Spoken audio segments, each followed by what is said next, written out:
Bonjour à toutes et à tous et bienvenue dans votre entretien de la matinale. C'est aujourd'hui, le 1er novembre, qu'entre en vigueur un décret adopté par le Conseil du gouvernement le 5 juillet dernier et dont l'entrée en vigueur initialement prévue en août a dû être reportée en raison de la grogne des notaires. Et pourquoi grogne-t-il?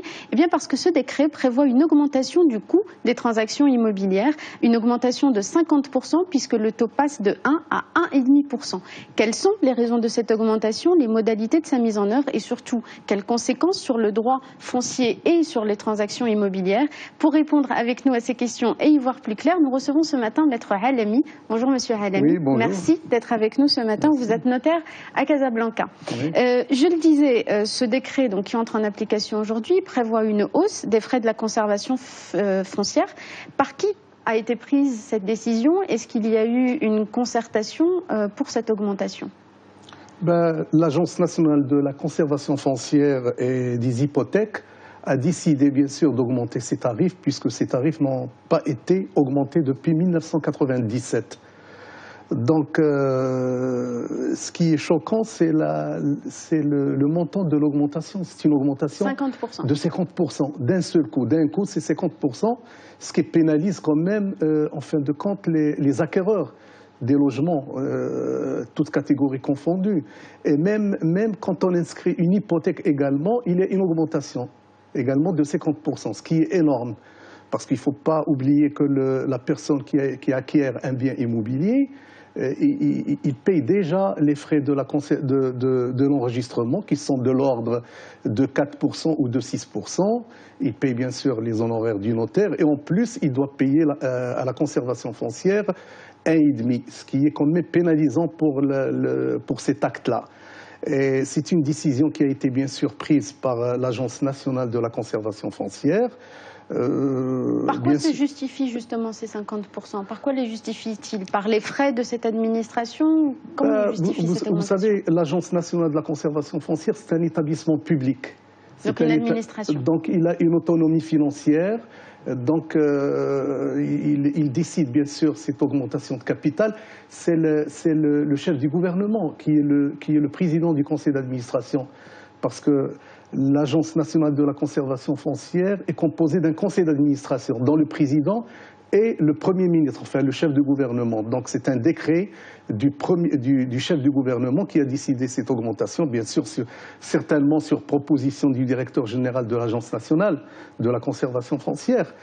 Et moi je me demande d'ailleurs, est-ce que cet établissement public, est-ce qu'il est au service, justement, il est là pour le service public, ou bien c'est une société privée qui a pour objectif le gain, d'augmenter les recettes? Pour vous, il y a un objectif de rentabilité? Je pense, oui. Moi, je ne représente pas la conservation foncière, mais je pense que c'est un établissement public qui a, bien sûr, il doit faire du chiffre. Et pour cela, il a augmenté d'un seul coup avec un taux de 50%, ce qui me semble énorme, d'un seul coup. Mais si on suit votre raisonnement et que c'est un établissement public, même les 1%, oui, dans ce cas-là, sont injustifiés. Oui. Si l'on va jusqu'au bout du raisonnement. Absolument, parce que la protection de la propriété relève du champ de l'État. D'ailleurs, c'est garanti par la Constitution marocaine. Et par conséquent, l'État doit veiller à la protection de la propriété. Donc il ne faut pas pénaliser les gens qui veulent protéger leur propriété à payer ces tarifs, ces droits. Ça devient un impôt, ce n'est plus un droit à payer pour, disons, protéger sa propriété. Parce que c'est une obligation de protéger sa propriété. Donc ce n'est pas un choix. Et le fait de protéger justement sa propriété, ça devient pénalisant avec 1,5%, 50%. Comme si les Marocains ont eu un pouvoir d'achat qui a augmenté de 50% du jour au lendemain, ce qui est énorme. Alors, que prévoit ce décret? Est-ce qu'il y a des exemptions, par exemple, qui sont prévues? Est-ce que ça va s'appliquer de la même façon dans l'urbain, dans le rural? Le rural, pour les réquisitions d'immatriculation, c'est-à-dire les propriétés qui font l'objet de la procédure d'immatriculation, il y a une diminution du tarif. Mais tout ce qui est urbain, il a connu une augmentation de 50%, c'est-à-dire tout ce qui est vente immobilière, 1,5 au lieu de 1, les inscriptions des hypothèques 1%, même la main levée d'hypothèque pour radier une hypothèque, elle était à 150 dirhams, elle est passée à 500 dirhams, c'est-à-dire 300 et quelques %. C'est énorme, toutes ces augmentations. C'est énorme. Très bien. Alors, on a vu ce qui est prévu dans ce décret. Il y a d'autres dispositions concernant le foncier qui sont prévues dans le projet de loi finances de 2017 et dont les notaires ont pris connaissance ces derniers jours.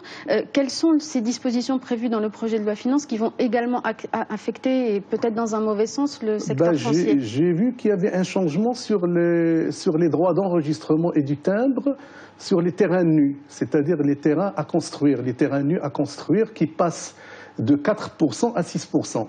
C'est-à-dire avant, la personne qui prend l'engagement de construire dans un délai de 7 ans, il pouvait bénéficier d'un tarif réduit de 4%. Maintenant, cette possibilité, dans le projet de la loi de finances, a été supprimée et on l'a remplacée par un taux unique de 6%.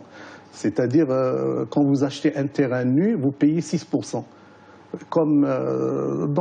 C'est-à-dire que vous construisez ou non, vous payez les 6%. Il n'y a plus le délai des 7 ans. Des 7 ans avec engagement, etc. Tout ça, ça a été supprimé. Ils ont mis un taux unique de 6%, ce qui pénalise également l'achat, parce qu'il y a les 6% des droits d'enregistrement, et il y a, ajoutant les 1,5, donc qui a connu également l'augmentation pour inscrire à la conservation foncière. Il y a les droits d'hypothèque également, de l'inscription de l'hypothèque qui sont de 1,5. Donc on se retrouve avec quelque chose comme, donc si on fait un petit calcul très simple, on est déjà à 9%. C'est énorme. Pour vous, est-ce le meilleur moment de prendre ce type de mesures? Le secteur immobilier traverse une relative crise. L'an dernier, malgré une baisse de 5% en moyenne des prix moyens de vente, les transactions immobilières ont chuté de 50% sur l'année. Donc pour vous, est-ce que ça va aggraver la situation du secteur? Bien sûr, ça va aggraver parce que déjà l'année 2016, c'était une année qui était vraiment pas bonne pour les transactions immobilières, mais avec cette loi de finances, avec ces augmentations de la conservation foncière, ça pénalise davantage, c'est-à-dire l'achat de biens immobiliers, surtout pour les consommateurs, pour les gens qui veulent c'est-à-dire qui veulent acheter un bien immobilier, ça les pénalise. Est-ce que les logements sociaux, par exemple, qui concerne une part importante des transactions immobilières, c'est 70% des transactions actuelles. Est-ce que ça risque aussi d'être touché dans la même proportion? Bon, sur les logements sociaux, il y a une diminution, c'est-à-dire les droits de la conservation foncière pour les actes d'achat, bien sûr, ils vont payer le taux, bien sûr, de 1,5 sur l'hypothèque. Mais ils ont fait, bien sûr, je crois qu'il y a une exonération en ce qui concerne, qui est proportionnelle pour les logements sociaux dont le montant ne dépasse pas les 250 000 dirhams. Donc il y a un avantage. Pas concernés. Oui, il y a un avantage. Ils seront concernés dans une moindre mesure. Oui, ils ne sont pas concernés. Très bien. Alors, ouvrons maintenant un peu la discussion sur la réglementation du secteur foncier de manière générale. C'est un secteur, en tous les cas, le cadre juridique souffre de plusieurs tares. D'abord parce que beaucoup de lois dans ce cadre datent de l'époque du protectorat. À votre avis, quels sont les principaux éléments qui devraient être changés pour une meilleure harmonisation du droit foncier? Le droit foncier, déjà, je ne sais pas si on en avait discuté dans une émission ici, justement, sur le changement à faire, et je suis très content quand j'ai appris que quand même il y a un projet de réforme concernant les procurations pour pouvoir vendre qui vont devenir authentiques, obligatoirement authentiques, pour sécuriser et pour justement pallier à toutes les falsifications et tout ça qui concerne un peu les biens immobiliers. Donc ça, c'est un projet qui est en cours et c'est une très bonne chose. Et bien sûr, au fur et à mesure, il y a des changements. Il doit y avoir des changements il faut assainir le droit foncier. Est-ce que la question des régimes du foncier pose aussi problème? Vous pouvez nous en dire un mot de ces régimes fonciers différents? Il y a plusieurs régimes qui ont été hérités depuis le protectorat. Les régimes des terres guiches, les terres habous, les terres... les droits coutumiers, certains droits coutumiers, etc., qu'il faut réformer aujourd'hui. Et je pense qu'il y a une commission qui travaille là-dessus, sur ces droits. qui doivent changer. Les terres collectives, les terres guiches, il y a énormément de régimes qu'il faut changer, qu'il faut unifier. Est-ce qu'il y a une volonté de le faire de la part des différentes instances concernées, sachant que l'immobilier est un secteur de développement important aujourd'hui au Maroc? Je pense qu'il y a la volonté. Il y a la volonté, mais les choses vont lentement, parce qu'il y a énormément de problèmes également sur le terrain. Il y a énormément de problèmes. Parce que si on prend l'exemple des terres guiches, il y a des gens qui exploitent ces terres depuis des années, les terres sous la ligne, etc. Donc tout ça, ça présente quand même un problème social.